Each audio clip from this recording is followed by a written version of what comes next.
Hello जी, राधे राधे। कैसे हैं आप सभी लोग। और आज मैं करने वाली हूँ एक बहुत ही गंभीर मुद्दे पर बात।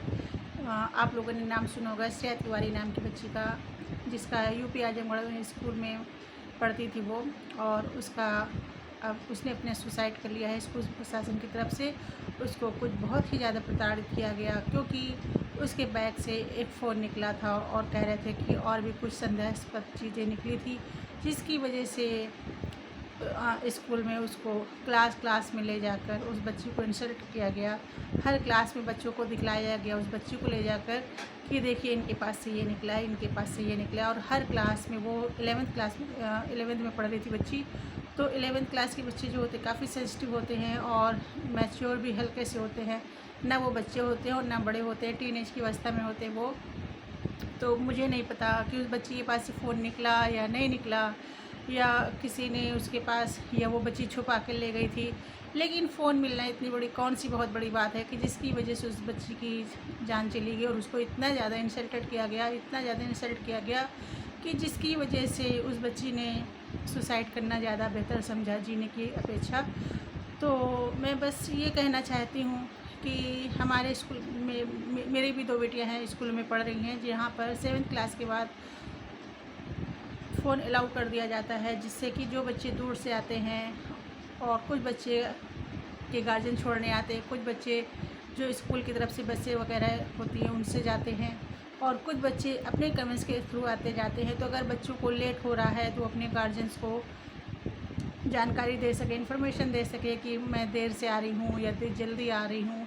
या अचानक से कभी कभी ऐसा होता है कि स्कूल की तरफ से मैसेज आ जाता है कि आज स्कूल बंद है, लेकिन बच्चे स्कूल पहुँच जाते हैं। तो ऐसी अवस्था में भी बच्चों को फ़ोन जो होता है बहुत हेल्पफुल होता है। और वैसे जहाँ मेरी बेटियाँ पढ़ रही वो स्कूल काफ़ी अच्छा है। तो वहाँ पर पूरा स्टाफ जो है, सबसे ख़ास चीज़ है कि लेडीज़ स्टाफ है, सिर्फ एक गार्ड भैया हैं। तो और बहुत कोऑपरेटिव भी है। अगर आपकी किसी भी तरह की कोई भी समस्या है तो स्कूल सॉल्व करता है उसको। और जो यूपी आजमगढ़ में जिस तरह का भी केस हुआ, मुझे उससे बहुत ही ज़्यादा दुख हुआ। और सबसे ख़ास चीज़ ये रही कि उस बच्ची को इतना प्रताड़ित किया गया और उसकी फ़ैमिली को इन्फॉर्म, कहती मैम बोल रही हैं कि मैंने इन्फॉर्म किया था कि इस बच्ची के पास फ़ोन कैसे न आया। तो उस बच्ची की जो मम्मी थी किसी और स्कूल में अपने छोटे बच्चे को लेने गई हुई थी और बोली मैं अभी आती हूँ। जब तक वो आई ऐसा हुआ कि बच्ची ने सुसाइड कर चुकी थी, और जब तक उसको हॉस्पिटल वगैरह पहुँचाया गया तब तक वो डेथ हो गई थी उसकी। तो इतनी बड़ी समस्या ये हो गई है बच्ची के साथ, और स्कूल प्रशासन ने अपना बल्ला झाड़ लिया कि मेरी इसमें कोई फ़ॉल्ट नहीं है। टीचर भी और जो प्रिंसिपल मैम है सभी कुछ ऐसे कह रहे हैं कि उस बच्ची का कैरेक्टर ख़राब था।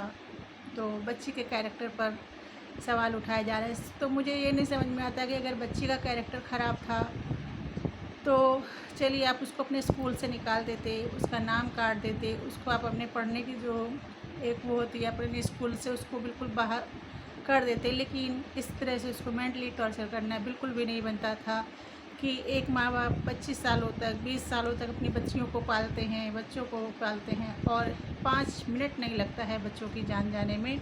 और आजकल के जो बच्चे हैं उनकी सहने की भी कैपेसिटी बहुत कम हो गई है। कि पहले के बच्चे होते थे अगर आप उनको थोड़ा बहुत कुछ बोल दो तो हंस के भूल जाते थे, लेकिन आजकल के बच्चे बहुत सेंसिटिव हो गए हैं।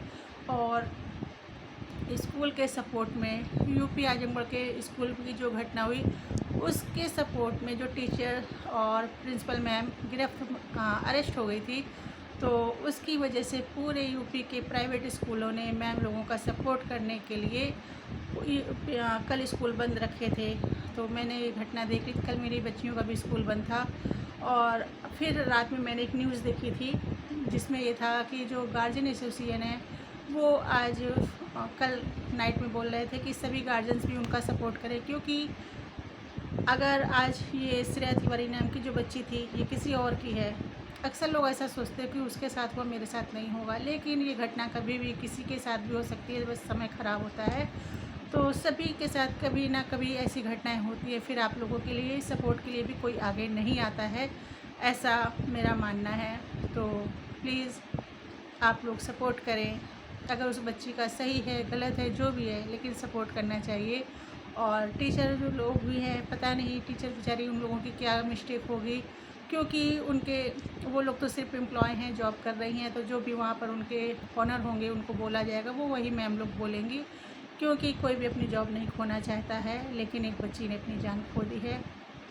तो प्लीज़ अपने बच्चों के साथ ज़्यादा से ज़्यादा कांटेक्ट में रहें और उनके अपडेट लेते रहें बच्चों के, और आपके बच्चे कहाँ आते हैं, कहाँ जाते हैं। कभी कभी बच्चों के अटेंडेंस बैग ज़रूर चेक कीजिए, और कभी कभी अचानक से उनको फ्रेंडों को कॉल भी कर सकते हैं बात करने के लिए कि आपकी बच्ची की लाइफ में क्या चल रहा है। क्योंकि जब बच्चे बड़े होते हैं ना, 15-16 साल के होते हैं, तो बच्चे अक्सर से ये समझ लगते हैं कि वो बड़े हो गए हैं और उनको माँ बाप की अब ज़रूरत नहीं रह गई। वो काफ़ी बातें माँ बाप से छुपाने लगते हैं, जो कि वो अपने फ्रेंड्स से शेयर करते हैं। तो प्लीज़ आप लोग मेरी बातों का सपोर्ट कीजिएगा, और अगर आप लोगों को मेरा ये ब्लॉग अच्छा लगे है तो आप लोग इसको शेयर कीजिएगा और सब्सक्राइब भी कीजिएगा। और क्या कहूँ, ओके बाय बाय। उस बच्ची के लिए मेरे मन में बहुत ही सहानुभूति है, लेकिन मैं कुछ नहीं कर सकती।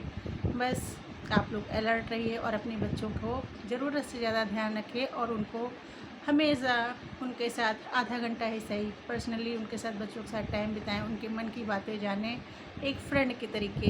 तो प्लीज़ मेरे चैनल को सब्सक्राइब कीजिएगा।